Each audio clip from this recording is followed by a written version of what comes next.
Alors, dans cette vidéo, on va voir les outils de transformation, les outils de mise à l'échelle, donc agrandir ou réduire la taille d'un objet, rotation, et le dernier, effet, l'outil miroir, donc pour faire des vues symétriques, horizontales, verticales, puis même à la rigueur angle.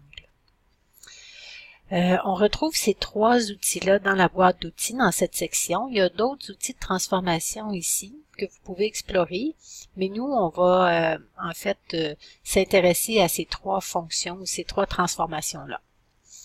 On peut retrouver également dans la portion du haut, dans Objet, ici, la boîte transformation. Donc, si je sélectionne un objet, disons le rectangle, je peux aller aussi par le menu, atteindre mes trois transformations, donc rotation, miroir, mise à l'échelle.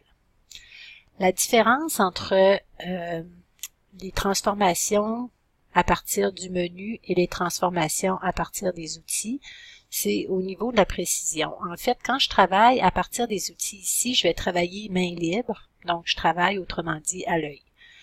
Si j'y vais par le menu ici, je vais faire une transformation qui est avec des valeurs qui sont inscrites de façon numérique. Donc, si je fais par exemple mise à l'échelle ici, je vais inscrire la valeur que je veux avoir. Donc, je vais avoir une valeur de 80% uniforme, donc dans la même proportion horizontale et verticale, ou je veux avoir une mise à l'échelle qui est différenciée. Je pourrais vouloir conserver à 100% ma valeur horizontale, mais rapetisser uniquement verticalement. Donc ici, j'ai des options que je vais venir inscrire de manière numérique.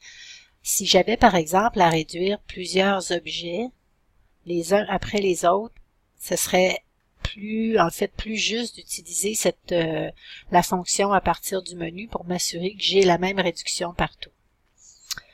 Ici, il y a un autre élément hyper important qui est seulement disponible à partir du menu, c'est la mise à l'échelle des contours et des effets.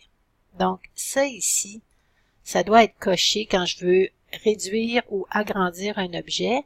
Ça va me permettre de réduire et d'agrandir proportionnellement les contours de mes objets ou, ultimement, on va voir un peu plus tard, là, les remplissages avec motif. Donc, je vais vous montrer ici, je vais faire OK, je vais vous montrer la différence si j'oublie de cocher cet élément-là quand je fais une réduction. Donc, ici, j'ai un aplat de vêtements avec des lignes de surpiqûre et des boutons. Si je fais une réduction, je vais sélectionner mon objet d'abord. Donc, je sélectionne, c'est pas groupé, je vais grouper le tout, CTRL-G.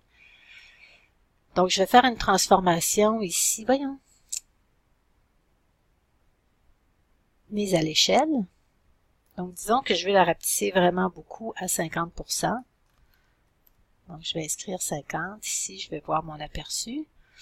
Donc, si je mets mise à l'échelle des contours et des effets, je vais faire OK et je vais faire un zoom, je peux voir que ici, mes surpiqûres et mes boutons conservent la même proportion que dans ma taille qui était agrandie.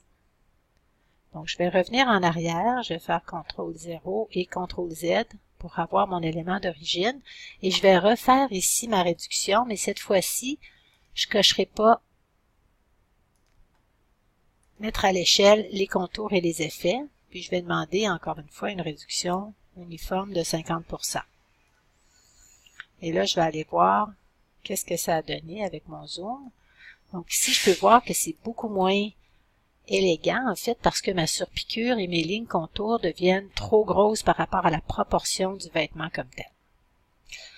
Donc, cet élément-là est super important. Donc, ça, j'ai pas accès à ça à partir des menus ici. Il faut vraiment que j'aille dans mon menu Objet, que j'aille dans Transformation, Mise à l'échelle et que je vienne cocher la mise à l'échelle des contours et des effets. Maintenant, si j'utilise l'outil Mise à l'échelle, alors, une fois que j'ai coché à partir du menu, mes effets et mes contours vont réduire de manière proportionnelle. Donc, ici, je place mon curseur dans le coin, puis je peux agrandir comme je veux. Si je veux contraindre l'ordinateur à respecter les proportions en largeur et en hauteur, je dois appuyer sur la touche majuscule au clavier. Donc, en appuyant sur la touche majuscule, ça contraint, en fait, mes dimensions à respecter en largeur et en hauteur. Donc, je reste proportionnel à mon rectangle en le faisant de cette manière-là.